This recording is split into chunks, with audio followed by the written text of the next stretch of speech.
There have been plenty of famous musical partnerships responsible for a lot of well-known and well-loved music. Think about Lennon and McCartney, Jagger and Richards, or Waters and Gilmour. And the latter is proof that these musical partnerships don't always have to be amicable. Yet, I call them musical soulmates, a combination of two people bringing out the best in each other musically. And if you have ever experienced this, you know this is something special.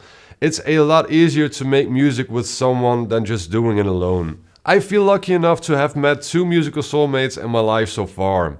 The first one was my first guitar teacher with whom I quickly became bandmates. His name was Rutger, he was about 10 years older than me and he was my mentor into the music world.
It became obvious pretty quickly that there was a special musical connection between us.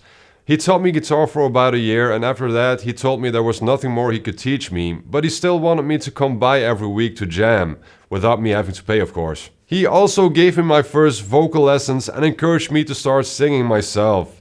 A little later he started a new band and asked me to join on bass, but eventually decided I should play guitar with him instead. I wasn't even 18 back then and I got to play with older and way more experienced musicians. Remember, I was only playing guitar for a little over a year. But eventually we started our own band together and called it Reckless Pilots.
Each Wednesday I would go over to his apartment and we would work on new songs together, and each Saturday we rehearsed the entire day.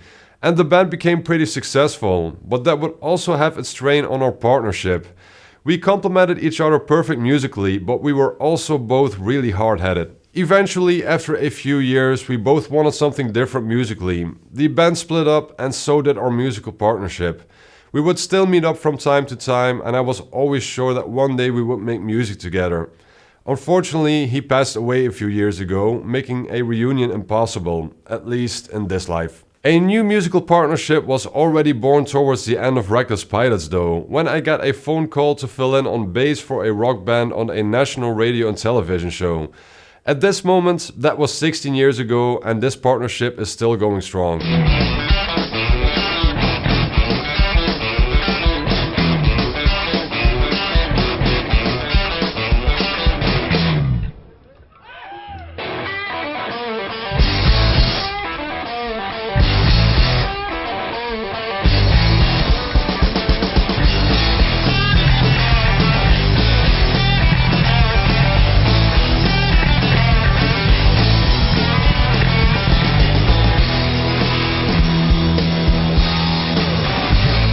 From that moment we played together, it was clear to me that there was a musical connection. And when both of our bands split up around the same time and I was looking for a drummer, I called her up and asked her if she wanted to come play with us. From that moment on, we have done so much stuff together. Besides a lot of bands and side gigs we did, we wrote and recorded a lot of music just for fun.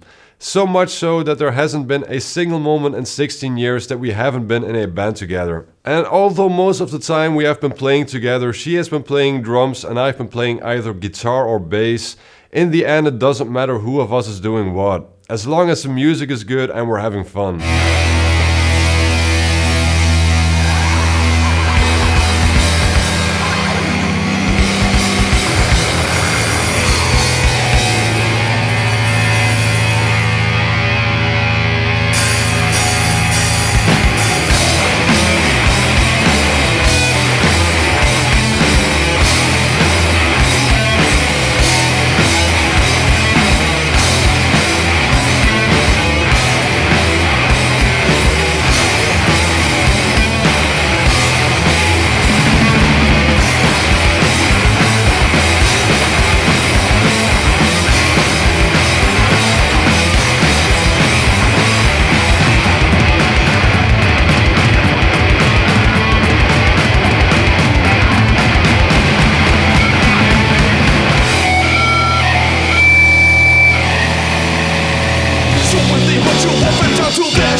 In some aspects we're very similar and in other aspects we're very different.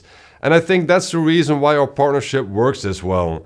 But it's also the reason for a lot of disagreements and some fights over the years. That's part of this kind of companionship as well, and the line can be very thin. But we have been best friends for as long as we have been making music together. As long as you respect each other and learn to separate the friendship, the music and the business, you can make it all work. Without these musical soulmates during my life so far, I wouldn't have been the musician I am today, and I am very thankful for that. Have you shared a special musical connection with someone? Let me know in the comments below. Please like, subscribe, hit the bell icon, and I'll see you next time.